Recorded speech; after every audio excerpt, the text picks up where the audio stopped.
ہم وہی کہیں گے جو ہمارا دین ہم کو بتاتا ہے، عمل کرو تو تمہارا بھلا ہے۔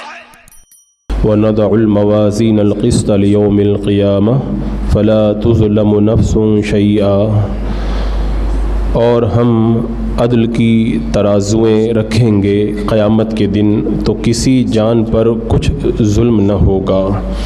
وَإِن كَانَ مِثْقَالَ حَبَّةٍ مِّنْ خَرْدَلٍ أَتَيْنَا بِهَا وَكَفَى بِنَا حَاسِبِينَ، اور اگر کوئی چیز رائی کے دانے کے برابر ہو تو ہم اسے لے آئیں گے اور ہم کافی ہیں حساب کے لیے۔ اس آیت کریمہ میں اللہ تبارک و تعالیٰ نے میزان عمل کا ذکر کیا کہ قیامت کے دن ہم انصاف کے ترازوؤں کو قائم کریں گے اور کسی پر بھی ظلم ہوگا نہیں۔ رائی کے دانے کے برابر بھی اگر کسی کا عمل ہے وہ بھی قیامت کے میدان کے اندر بندہ اس کو بھی دیکھے گا اور اس کا بھی وزن ہوگا۔ میزان عمل میں اعمال کو جو تولا جائے گا تو اعمال تو کوئی نظر آنے والی چیز ہے نہیں، اور تولا اس چیز کو جاتا ہے جو نظر آئے، جس کو چھوا جا سکے، تو پھر اس کا کیا مطلب ہوا کہ انصاف کے ترازو قائم کر کے اعمال کو تولا جائے گا۔ اس سلسلے میں دو طرح کے اقوال ہیں۔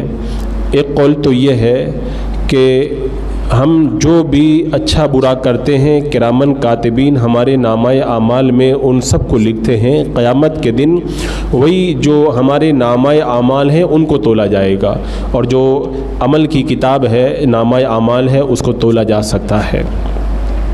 اور دوسرا قول یہ ہے کہ عمل ہی کو تولا جائے گا۔ تو پھر سوال ہوگا کہ عمل کیسے تولا جائے گا؟ ہم نے سچ بولا، ہم نے جھوٹ بولا، اس کو کیسے تولا جائے گا؟ ہم نے سبحان اللہ کہا، اس کو کیسے تولا جائے گا؟ تو اللہ تبارک و تعالی ہر چیز پر قادر ہے، اور پروردگار عالم قیامت کے دن اچھے اعمال کو اچھی صورتیں عطا کرے گا اور برے اعمال کو بری صورتیں عطا کرے گا، اور پھر ان کو تولا جائے گا۔ اور آج کے سائنس کے اس ترقی یافتہ دور کے اندر تو اس کو سمجھنا بڑا آسان ہو گیا ہے۔ اس سے پہلے کے دور میں اگر کہا جاتا کہ ہوا کا وزن کیا جائے، گرمی کا وزن کیا جائے، تو لوگوں کو بات سمجھ میں نہیں آتی تھی۔ اب تو بڑا آسان ہو گیا، اب تو جو ہے وہ کتنا درجہ حرارت ہے، گرمی کتنی ہے اس کو ناپا جا رہا ہے، سردی کتنی ہے اس کو ناپا جا رہا ہے۔ اسی طریقے سے آج جو ہے وہ بہت ساری وہ چیزیں ناپی جا رہی ہیں جو پہلے جن کا تصور بھی نہیں تھا۔ ہوا کو جو ہے وہ ناپا جا رہا ہے، ہوا کی رفتار کو ناپا جا رہا ہے۔ تو جب دنیا کا سائنسداں ترقی کر کے اس درجے پر پہنچ جائے کہ وہ ان سب چیزوں کو بھی ناپ اور تول لیتا ہے جن کا پہلے تصور نہیں تھا، تو اللہ تبارک و تعالیٰ تو قادر مطلق ہے۔ قیامت کے دن اللہ تبارک و تعالیٰ قادر ہے ان اعمال کو ہی وزن فرمائے گا۔ تو یہ دونوں طرح کے اقوال ہیں۔ حضرت ام المومنین عائشہ صدیقہ رضی اللہ تعالیٰ عنہ بیان کرتی ہیں، ایک شخص اللہ کے رسول صلی اللہ تعالیٰ علیہ وسلم کے سامنے آ کر کے بیٹھ گیا۔ اس نے کہا یا رسول اللہ صلی اللہ تعالیٰ علیہ وسلم، میرے دو غلام ہیں جو میری تکذیب کرتے ہیں، میری خیانت کرتے ہیں، میری نافرمانی کرتے ہیں، میں ان کو برا کہتا ہوں، مارتا ہوں، میرا ان کا آخرت میں کس طرح معاملہ ہوگا؟ جب اس نے یہ بات کہی تو اللہ کے رسول علیہ السلام نے ارشاد فرمایا کہ انہوں نے جو تمہاری خیانت کی، تمہاری تکذیب کی اور تمہاری نافرمانی کی، اور تم نے جو ان کو سزا دی، قیامت کے دن اس کا وزن کیا جائے گا۔ اگر تمہاری سزا ان کے جرم کے مطابق ہوگی تو معاملہ برابر برابر ہو جائے گا، اور ہاں نہ تمہیں ثواب دیا جائے گا نہ عذاب ہوگا، اور اگر تمہاری سزا ان کے جرائم سے کم ہوئی تو یہ تمہاری فضیلت ہے، اور اگر تمہاری دی ہوئی سزا جرائم سے زیادہ ہو گئی تو اس زیادتی کا تم سے قیامت کے دن بدلہ لیا جائے گا۔ اب اس شخص نے جب سنا تو رونے لگا۔ اللہ کے رسول علیہ السلام نے پھر یہی آیت کریمہ پڑھی کہ وَنَضَعُ الْمَوَازِينَ الْقِسْطَ لِيَوْمِ الْقِيَامَةِ، ہم قیامت کے دن انصاف کے ترازو رکھیں گے تو کسی پر بھی بالکل ظلم نہیں کیا جائے گا۔ اس شخص نے کہا یا رسول اللہ، مجھے اپنے اور ان غلاموں کے درمیان نجات کا راستہ یہی نظر آ رہا ہے کہ میں ان غلاموں کو خود سے الگ کر دوں۔ یا رسول اللہ، میں آپ کو گواہ بنا کے کہتا ہوں میں نے ان غلاموں کو آزاد کر دیا ہے۔ تو میرے آقا علیہ السلام نے جو فرمایا اس کا مفہوم یہی نکلا کہ بندہ جو کچھ بھی کر رہا ہے، انہوں نے ایک سزا کا ذکر کیا تھا، میرے آقا نے فرمایا اگر سزا تم نے زیادہ دے دی تو قیامت کے دن پھر تم سے بدلہ لیا جائے گا، اور اگر تم نے برابر برابر سزا دی تو کچھ بھی نہیں ہوگا، برابر برابر معاملہ ہو جائے گا، اور اگر تم نے سزا کم دی تو تمہارے لیے فضیلت ہے، یعنی اللہ تعالیٰ تمہیں اس کا اجر عطا فرمائے گا۔ تو قیامت کے دن بندوں کے اعمال کو تولا جائے گا۔ حضرت عمرو بن عاص رضی اللہ تعالیٰ عنہ بیان کرتے ہیں، اللہ کے رسول صلی اللہ تعالیٰ علیہ وسلم نے ارشاد فرمایا، اللہ تبارک و تعالیٰ میری امت سے ایک شخص کو قیامت کے دن تمام مخلوق سے الگ کر کے کھڑا کر دے گا، پھر اس کے گناہوں کے 99 رجسٹر کھولے جائیں گے، اور جہاں تک نظر جاتی ہے اس کے گناہوں کے دفتر پھیلے ہوئے ہوں گے۔ پھر اللہ تعالیٰ فرمائے گا، تم ان میں کسی چیز کا انکار کرتے ہو؟ وہ کہے گا نہیں اے میرے رب۔ اللہ تعالیٰ فرمائے گا تمہارے پاس کوئی عذر ہے؟ وہ کہے گا اللہ میرے پاس تو کوئی عذر بھی نہیں۔ تو اللہ تبارک و تعالیٰ ارشاد فرمائے گا کہ اچھا، وہ اللہ تبارک و تعالیٰ کی بارگاہ میں عرض کرے گا بندہ اللہ میرے پاس کوئی عذر نہیں ہے، تو پھر رب تبارک و تعالیٰ فرمائے گا اے بندے تیری ایک نیکی ہے، آج تم پر کوئی ظلم نہیں ہوگا۔ پھر ایک پرچی نکالی جائے گی جس پر لکھا ہوگا اشہد ان لا الہ الا اللہ و اشہد ان محمدا عبدہ و رسولہ۔ اللہ تعالیٰ فرمائے گا اس کو اپنے میزان میں رکھو اور اس کا وزن کرواؤ۔ وہ شخص کہے گا اللہ یہ 99 گناہوں کے جو اتنے بڑے بڑے دفتر ہیں ان کے مقابلے میں چھوٹی سی پرچی ہے، اس کا کیا وزن ہوگا؟ اللہ تعالیٰ فرمائے گا تجھ پر ظلم نہیں ہوگا۔ پھر ان گناہوں کے 99 رجسٹروں کو میزان کے ایک پلڑے میں رکھا جائے گا، اور اس پرچی کو جس پہ کلمہ شہادت لکھا ہے دوسری جگہ رکھا جائے گا۔ تو اللہ تبارک و تعالیٰ کے لیے جو اس نے ایمان اور رسالت رسول اکرم صلی اللہ علیہ وسلم کی جو گواہی دی تھی، وہ پرچی اس کے 99 گناہوں کے دفتروں سے جو ہے وہ بھاری پڑ جائے گی، اور اللہ تبارک و تعالیٰ اس بندے کی مغفرت فرما دے گا۔ تو قیامت کے دن جو ہے وہ بندوں کے اعمال تولے جائیں گے، اور روایتوں میں یہ بھی ملتا ہے کہ جو ہم اچھے برے اعمال کرتے ہیں ان کو جو لکھا جاتا ہے ان اعمال کے نوشتوں کو تولا جائے گا، جیسا کہ حضرت ابن عمر رضی اللہ تعالیٰ عنہ نے جو ہے وہ یہ آیت کریمہ اس چیز کے ثبوت میں پڑھی تھی کہ وَإِنَّ عَلَيْكُمْ لَحَافِظِينَ كِرَامًا كَاتِبِينَ يَعْلَمُونَ مَا تَفْعَلُونَ، بے شک تم پر نگہبان ہیں، معزز لکھنے والے مقرر ہیں، جو کچھ تم کرتے ہو وہ اس کو جانتے ہیں۔ تو حضرت ابن عمر رضی اللہ تعالیٰ عنہ نے اس آیت میں پڑھ کے کہا کہ صحائف اعمال کو جو ہے وہ قیامت کے دن وزن کیا جائے گا۔ دیگر روایتوں میں مزید تصریحات ہیں۔ ایک حدیث پاک میں اللہ کے رسول علیہ السلام نے ارشاد فرمایا قیامت کے دن ابن آدم کو لایا جائے گا اور اس کے میزان کے 2 پلڑوں کے درمیان اس کو کھڑا کر دیا جائے گا، اس کے ساتھ میں ایک فرشتہ مقرر کیا جائے گا، اگر اس کے میزان کا پلڑا بھاری ہوگا تو فرشتہ بلند آواز سے یہ ندا لگائے گا جس کو ہر مخلوق سنے گی۔ کیا کہے گا؟ وہ کہے گا کہ فلاں شخص ایسی کامیابی کے ساتھ میں کامیاب ہوا کہ اب یہ نامراد نہیں ہوگا، کیونکہ دنیا میں بندہ کامیاب ہو جائے تو پھر ناکام بھی ہو جاتا ہے کبھی، لیکن قیامت کے میدان میں جب اس کا نیکیوں کا پلڑا بھاری ہو گیا، کامیاب ہو گیا، اب تو جنت میں جائے گا، اب کبھی ناکام ہو ہی نہیں سکتا وہ۔ اور اگر اس کے میزان کا پلڑا اگر ہلکا پڑ گیا تو فرشتہ بلند آواز سے کہے گا، ساری مخلوق سنے گی، کہے گا فلاں شخص ایسا ناکام ہو گیا ہے اب کبھی کامیاب ہو ہی نہیں سکتا ہے وہ۔ تو وہ بندوں کے اعمال کا جو وزن کا جو منظر ہوگا وہ بڑا عجیب منظر ہوگا، کسی کے لیے خوشی اور کسی کے لیے جو ہے وہ ہمیشہ کی ناکامی کا منظر وہاں پر پیش ہوگا۔ حضرت عبداللہ ابن عباس رضی اللہ تعالیٰ عنہما فرماتے ہیں میزان کے 2 پلڑے ہیں اور ایک زبان ہے، یعنی جیسے ہم لوگ دنیا میں ترازو دیکھتے ہیں بیچ کے اندر پکڑنے والا ہوتا ہے، تو فرمایا کہ 2 پلڑے ہیں اور ایک زبان ہے، اس میں نیکیوں اور برائیوں کا وزن کیا جائے گا۔ نیکیوں کو اچھی صورتوں کے اندر کر کے میزان کے پلڑے میں رکھ دیا جائے گا تو وہ پلڑا بھاری ہو جائے گا، پھر اس کو جنت کے اس کے مرتبے کے اندر اللہ تبارک و تعالیٰ رکھ دے گا۔ پھر مومن سے کہا جائے گا اپنے عمل کے ساتھ جا کر کے مل جاؤ، پھر وہ جنت میں جائے گا اور اپنے عمل کی وجہ سے اپنے ٹھکانے کو پہچان لے گا، یعنی جو اچھے اعمال تھے اس کو جنت میں رکھ کر کے بندے سے کہا جائے گا جاؤ تمہارے اعمال کو دیکھ لو اور جنت کے اس درجے کے اندر چلے جاؤ، تو بندہ جو نیک اعمال کیا اس کو پہچان کر کے جنت کے اس مرتبے میں وہ فائز ہو جائے گا۔ اور ایک شخص کے گناہوں کو بری شکل میں لایا جائے گا اور میزان کے ایک پلڑے میں رکھ دیا جائے گا، اب وہ پلڑا ہلکا ہو جائے گا اور پھر اس کو جہنم کے اس کے ٹھکانے میں پھینک دیا جائے گا، اس سے کہا جائے گا جہنم میں اپنے عمل سے جا کر کے مل جاؤ۔ اب وہ بندہ جہنم میں جا کر کے اپنے عمل کی وجہ سے اپنے ٹھکانے کو پہچان لے گا اور عذاب کے ان اقسام کو جو اللہ نے اس کے لیے تیار کر کے رکھے ان سب کو جان لے گا اور جہنم میں چلا جائے گا۔ تو یہ حساب و کتاب کا جو منظر ہے ہر ایک کو قیامت کے دن پیش آنا ہے۔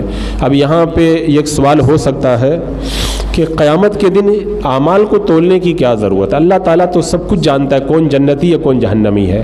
یہ میزان عمل کو قائم کرنا، کیونکہ جب میزان عمل جب قائم کیا جائے گا اس کا دایاں پلڑا عرش کے دائیں جانب ہوگا جنت کے ٹھیک سامنے، اور بایاں پلڑا جو ہوگا وہ عرش کے بائیں طرف ہوگا جہنم کے ٹھیک سامنے۔ تو یہ حضرت جبریل علیہ السلام یا حضرت ملک الموت کو یہ ڈیوٹی دی جائے گی اعمال کو وزن کرنے کی، اور حضرت آدم علیہ السلام کی نگرانی کے اندر یہ ان کی اولاد کے اعمال کا وزن ہوگا۔ تو اللہ تبارک و تعالیٰ کو سب پتہ ہے، پھر کیا ضرورت ہے کہ بندوں کے اعمال کو تولا جائے، ڈائریکٹ جنت یا جہنم میں بھیج دیا جانا چاہیے۔ تو اس کو یاد رکھیں، یہ اعمال کو وزن اس لیے نہیں کیا جائے گا کہ یہ اللہ تبارک و تعالیٰ کو بندوں کے اعمال معلوم ہو جائیں، اللہ کو تو سب پہلے سے معلوم ہے۔ وزن اس لیے کیا جائے گا تاکہ بندے کو یہ پتہ چل جائے، اور بندہ جب جنت یا جہنم میں جائے تو اسے پورا یقین رہے کہ میں جو ہے وہ کیسے اعمال کر کے آیا تھا۔ تو بندے کو بتانے کے لیے ان اعمال کا وزن کیا جائے گا۔ تو وزن اس لیے کیا جائے گا کہ اس شخص پر کوئی ظلم نہیں ہوگا اس کے اعمال کے مطابق، تاکہ وہ اپنی جزا کو پالے۔ تو میزان کے نتیجے کو معلوم ہو جانے کے بعد میں پھر شفاعت کا دور چلے گا۔ اگر بندہ نیک ہے تب تو اللہ کے کرم سے جو ہے وہ جنت میں داخل ہو گیا، لیکن اگر گناہ گار ہے اور مومن ہے تو پھر اللہ کے رسول علیہ السلام شفاعت کریں گے، پھر وہ شفاعت کا پورا جو ہے وہ ایک منظر رہے گا۔ امام غزالی رحمۃ اللہ تعالیٰ علیہ فرماتے ہیں، اے لوگوں یاد رکھو، میزان کے خطرے سے قیامت کے دن وہی شخص نجات پائے گا جو دنیا میں میزان شریعت سے اپنے اعمال، اپنے اقوال اور اپنی خواہشات کو تولتا رہتا ہے، حساب کرتا رہتا ہے۔ یعنی جو بندہ دنیا میں حساب کرتا ہے اس کا حساب وہاں آگے آسان ہو جائے گا، اور جو یہاں ایک دم غفلت میں پڑا ہے، کبھی اپنا حساب کرتا ہی نہیں ہے، گناہ پہ گناہ کرتا رہتا ہے، وہ قیامت کے میدان کے حساب میں پھنس جائے گا۔ اور پھر حضرت عمر رضی اللہ تعالیٰ عنہ نے فرمایا، آخرت کے حساب سے پہلے اپنا حساب کر لو، اور آخرت کے وزن سے پہلے اپنے اعمال کا وزن کر لو۔ انسان اپنے محاسبہ کر کے موت سے پہلے ہر گناہ کی پکی توبہ کر لے، اور اللہ تعالیٰ کے فرائض میں جو کمی ہے ان کا تدارک کر دے، لوگوں کے جو حقوق اس کے ذمہ واجب ہیں ان کو ادا کر دے، لوگوں پر جو زیادتیاں کی ہیں ان سے معافی مانگ لے، جن کو زبان سے تکلیف دی ہے یا جس کی غیبت کی ہے، جس کے بارے میں بدگمانی کی ہے، مرنے سے پہلے ان سب کو وہ راضی کر لے، تاکہ بغیر حساب کے اللہ تعالیٰ اس کو جنت میں داخلہ نصیب فرما دے۔ اور جو لوگوں کے حقوق کو ادا کرنے میں اور زیادتیوں کو معاف کرانے سے پہلے مر گیا تو قیامت کے دن اس کو حقدار گھیر لیں گے۔ کوئی کہے گا کہ اے اللہ اس نے مجھ پر ظلم کیا، کوئی کہے گا اللہ اس نے مجھ کو گالی دی، کوئی کہے گا کہ اللہ اس نے میرا مذاق اڑایا، کوئی کہے گا کہ اللہ اس نے میری غیبت کی، کوئی کہے گا میں اس کا پڑوسی تھا اس نے میرا حق نہیں ادا کیا، کوئی کہے گا کہ میں بھوکا تھا اس نے مجھ کو کھانا نہیں کھلایا۔ یہ بڑا جو ہے وہ عجیب منظر بن جائے گا، اور حقداروں کو بندہ جب حق دینے پہ آئے گا تو معلوم ہے کیا بنے گا۔ اللہ کے رسول صلی اللہ تعالیٰ علیہ وسلم نے ارشاد فرمایا، کیا تم جانتے ہو مفلس کون ہے؟ مسلمانوں نے کہا کہ ہمارے نزدیک مفلس وہ ہے جس کے پاس میں کوئی پیسہ نہ ہو، درہم نہ ہو، سامان نہ ہو۔ اللہ کے رسول علیہ السلام نے فرمایا، میری امت میں مفلس یعنی فقیر وہ ہے جو قیامت کے دن نمازیں، روزے اور زکوٰۃ لے کر کے آئے گا، اور اس نے اس شخص کو گالی دی ہوگی، تہمت لگائی ہوگی، مال کھایا ہوگا، خون بایا ہوگا، حق مارا ہوگا، تو وہ اس کی نیکیوں کو لے جائیں گے۔ اب جب نیکیاں لے جائیں گے اور ان کے حقوق ختم ہونے سے پہلے ہی نیکیاں پوری ختم ہو جائیں گی، تو ان کے گناہوں کو اس کے اوپر ڈالا جائے گا اور پھر اس بندے کو جہنم کے اندر پھینک دیا جائے گا۔ تو بتاؤ اتنی نیکیاں لے کر کے جائے گا تو جو بندوں کے حق دبائے تھے وہ سارے بندے اس کی نیکیاں لے کر کے چلے جائیں گے اپنے حق کے بدلے میں۔ اگر کسی نے 2 پیسہ دبایا ہے وہ پتہ نہیں کتنی نیکیاں نمازیں اس کی لے کے چلا جائے گا، گالی دی ہے وہ کتنی، اور پھر آخر میں بندہ ایک دم خالی رہ جائے گا۔ تو ابھی حقداروں کا حق باقی رہے گا، تو اب وہ کیا کریں گے؟ بولے میرا حق دبایا تھا، میرے گناہ تم لے لو۔ اب اس کو گناہ ان کے اوپر لادے جائیں گے۔ اب ایک تو نیکیاں چلی گئیں اور دوسرا گناہوں کا بوجھ اٹھا لیا، اب سیدھا جہنم کے اندر بندہ داخل۔ میرے آقا علیہ السلام نے ارشاد فرمایا، یہ بندہ مفلس ہے، اس سے بڑا مفلس اور کون ہوگا کہ نیکیاں کر کے بھی وہ محروم رہ گیا اور جہنم میں چلا گیا۔ حضرت انس رضی اللہ تعالیٰ عنہ سے روایت، اللہ کے رسول علیہ السلام نے ارشاد فرمایا، قیامت کے دن جب اہل جنت جنت میں داخل ہو جائیں گے اور جہنمی جہنم میں چلے جائیں گے، اور وہ لوگ باقی رہ جائیں گے جن کے جو ہے وہ ذمے ایک دوسرے کا حساب ہوگا، تو عرش کے نیچے سے ایک فرشتہ آواز دے گا، اے محشر والوں، تم اپنے اوپر ایک دوسرے کا کیا ہوا ظلم معاف کر دو، اور تمہارا ثواب اللہ تبارک و تعالیٰ تمہارا ثواب اللہ تبارک و تعالیٰ اپنے ذمہ کرم پہ لیتا ہے۔ یعنی ابھی تمہاری معافی کا مرحلہ باقی ہے، آپس میں ایک دوسرے کو معاف کر دو اور اللہ تبارک و تعالیٰ اس کا بدلہ تم کو عطا فرما دے گا۔ تو یہ اللہ کا بڑا کرم ہے کہ اللہ تعالیٰ بندوں پہ قیامت کے دن رحم فرمائے گا۔ حضرت عبد الرحمن ابن ابو بکر فرماتے ہیں کہ قیامت کے دن ایک مومن آئے گا، وہ اپنے مقروض کو پکڑے گا اور کہے گا کہ میں نے اس شخص سے قرضہ لینا ہے، یعنی میں نے اس کو قرضہ دیا تھا، اس نے واپس نہیں کیا تھا۔ اللہ تبارک و تعالیٰ فرمائے گا اپنے بندوں کا حق اللہ تعالیٰ قیامت کے دن جو ہے وہ معاف کرے گا۔ کس طرح سے؟ اللہ تعالیٰ فرمائے گا کہ اپنے بندوں کا حق معاف کرنے کا میں زیادہ حقدار ہوں۔ پھر اللہ تعالیٰ اس قرض خواہ کو راضی کر لے گا اور پھر اس کی وجہ سے اس کی مغفرت فرما دے گا، یعنی تم اس کو معاف کر دو، اس کے بدلے میں تم کو جنت عطا فرماتا ہوں۔ تو اس طرح اللہ تعالیٰ قیامت کے دن بے حساب رحم و کرم نازل فرمائے گا۔ اس سلسلے میں یہ حدیث پاک جو ہے وہ بڑی دل آویز ہے۔ حضرت انس کہتے ہیں ایک دن اللہ کے رسول صلی اللہ تعالیٰ علیہ وسلم بیٹھے ہوئے تھے، ہم نے آپ کو ہنستے ہوئے دیکھا، یعنی آپ ایسے ہنسے کہ آپ کی داڑھ مبارک ہم کو جگمگاتی ہوئی نظر آنے لگی۔ حضرت عمر نے کہا یا رسول اللہ، آپ پر میرے ماں باپ قربان ہو، آپ کو کس چیز نے ہنسایا؟ آپ نے فرمایا میری امت کے 2 آدمی اپنے رب کے سامنے گھٹنوں کے بل بیٹھے ہوں گے، ان میں سے ایک کہے گا اے اللہ میرے اس بھائی نے مجھ پر ظلم کیا تھا، مجھے بدلہ دے۔ اللہ تعالیٰ فرمائے گا تم اپنے اس بھائی پر ظلم کا بدلہ دو۔ وہ شخص کہے گا میری نیکیوں میں سے تب کچھ باقی ہی نہیں ہے، سب تو حقدار لے کر کے چلے گئے۔ وہ کہے گا کہ پھر میرے گناہ اس کے اوپر ڈال دیے جائے اللہ، جس کا قرضہ ہوگا وہ کہے گا اللہ میرے گناہ اس کے اوپر ڈال دیے جائیں۔ تو جب اس بات کو اللہ کے رسول علیہ السلام نے بیان کیا تو اللہ کے رسول علیہ السلام رو پڑے اور آپ کی آنکھوں سے جو ہے وہ آنسو جاری ہو گئے۔ یعنی بندہ اتنا مفلس بن جائے گا کہ حقدار ساری نیکیاں لے کے چلے گئے، اب گناہوں کا بوجھ بھی دوسروں کا اس کو اٹھانا پڑ رہا ہے۔ پھر اللہ کے رسول علیہ السلام نے فرمایا بہت عظیم دن ہوگا، لوگ اس بات کے محتاج ہوں گے کہ ان کے گناہ ان سے ہٹا دیے جائیں۔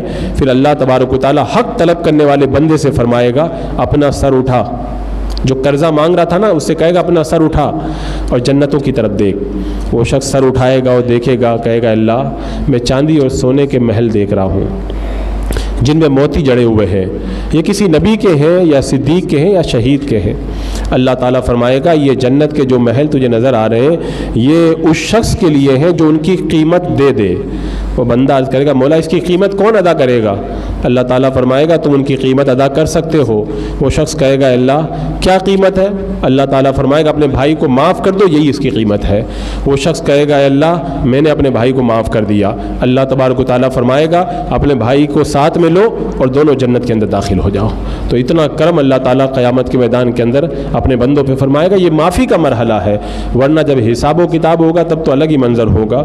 اللہ کے رسول السلام نے ارشاد فرمایا اللہ سے ڈرو، آپس میں صلح رکھو، کیونکہ اللہ تعالیٰ قیامت کے دن مومنین کے درمیان صلح کروائے گا۔ تو جب اللہ تعالیٰ خود ہی مسلمانوں میں صلح کرائے گا، لہذا تم دنیا میں جھگڑا مت کرو، مسلمانوں کا آپس میں جو ہے وہ صلح کرانے کی تم کوشش کرو۔ اور آخرت کے اندر جو وزن ہوگا اس کی بھی الگ الگ کیفیات ہیں، الگ الگ اس کے مراحل ہیں۔ اور ایک حدیث پاک میں تو یہاں تک آیا کہ حضرت معاذ بن جبل رضی اللہ تعالیٰ عنہ فرماتے ہیں میں نے اللہ کے رسول علیہ السلام سے سنا کہ اللہ تعالیٰ فرمائے گا جو میری ذات سے محبت کرنے والے ہیں ان کے لیے نور کے ممبر ہوں گے، اور ان کی انبیاء اور اولیاء بھی تعریف کرتے ہوئے قیامت کے میدان کے اندر نظر آئیں گے۔ یہاں پر مفسرین نے ایک بات یہاں پر یہ بھی ذکر فرمائی کہ یہ جو اعمال کا وزن قیامت کے میدان میں ہوگا تو دنیا کے ترازو میں 3 خامیاں ہیں۔ پہلی خامی تو یہ ہے کہ ترازو کبھی صحیح تولتا ہے، کبھی کبھی گڑبڑ کر دیتا ہے، اور دوسری خرابی یہ ہے کہ دنیا کی بڑی ترازو کے اندر چھوٹی چیزوں کو نہیں تول سکتے، اور اگر تولی جائیں گی تو صحیح وزن نہیں آئے گا۔ ارے جو ٹرک تلتے ہیں اس کے اندر آپ سونا تولو گے تو نہیں تول پاؤ گے آپ، اگر سونا اگر جو ہے وہ 1 تولہ لے جا کے رکھ دو گے تو اس کا کچھ بگڑے گا ہی نہیں. 1 کلو بھی سونا اگر لے جا کے رکھ دو گے تو وہ ہلے گا ہی نہیں وہ. تو یہ دوسری خرابی دنیا کے ترازو میں یہ ہے کہ بڑی ترازو چھوٹی چیز کو نہیں تولتی ہے. تیسری خرابی دنیا کے ترازو میں یہ ہے کہ دنیا کی چھوٹی ترازو بڑی چیزیں نہیں تول سکتی ہیں. اگر تولو گے سونے کے ترازو میں اگر جو ہے وہ پہاڑ کو تولو گے تو ترازو ٹوٹ جائے گا، مگر میدان محشر میں جو بندوں کے لیے ترازو قائم کیا جائے گا اس کے اندر یہ تینوں عیب نہیں ہوں گے. اس آیت کریمہ میں اللہ تعالیٰ نے اس تینوں چیزوں کو بیان فرمایا. کیا فرمایا؟ موازین القسط، انصاف کے ترازو ہوں گے، یعنی اس ترازو کی یہ شان ہے کہ وہ کبھی بھی گڑبڑ نہیں بتائیں گے، وہ ترازو صحیح صحیح بتائے گا. فرمایا فلا تظلم، اس کی دوسری شان یہ ہے کہ ظلم نہیں ہوگا، یعنی صحیح صحیح وزن بتائے گا. اور کیا بتایا؟ وَإِن كَانَ مِثْقَالَ حَبَّةٍ، اگر ذرہ برابر بھی ہے تو وہ تولے گا، چھوٹا ہو یا بڑا سب وہ ترازو تول کر کے دکھا دے گا. تو یہ اس ترازو کی شان ہے جو اللہ تبارک و تعالیٰ نے اس آیت کریمہ کے اندر بیان فرمائی.